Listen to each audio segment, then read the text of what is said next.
તો કેમ છો મિત્રો? આજે છે જન્માષ્ટમી ને આપણે બધું આરતી બારતી કરી નાખી છે ને અમારા બેનની આરતી કરી નાખી છે તો એને હિચકાવે છે.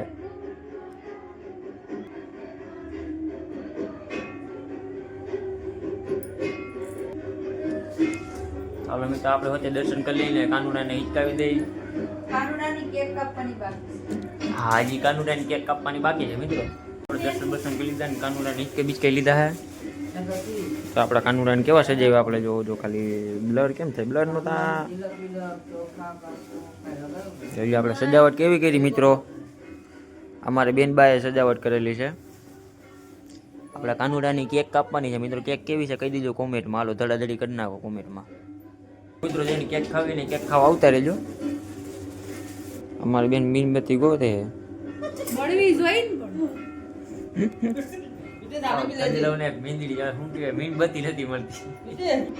તો આપણે કાનુડાને કેક કટિંગ કરી લીધી છે. કાનુડાને કેક કટિંગ મૂકે છે. હવે કેક બેક ખવડાવી દઈએ આપણે કાનુડાને.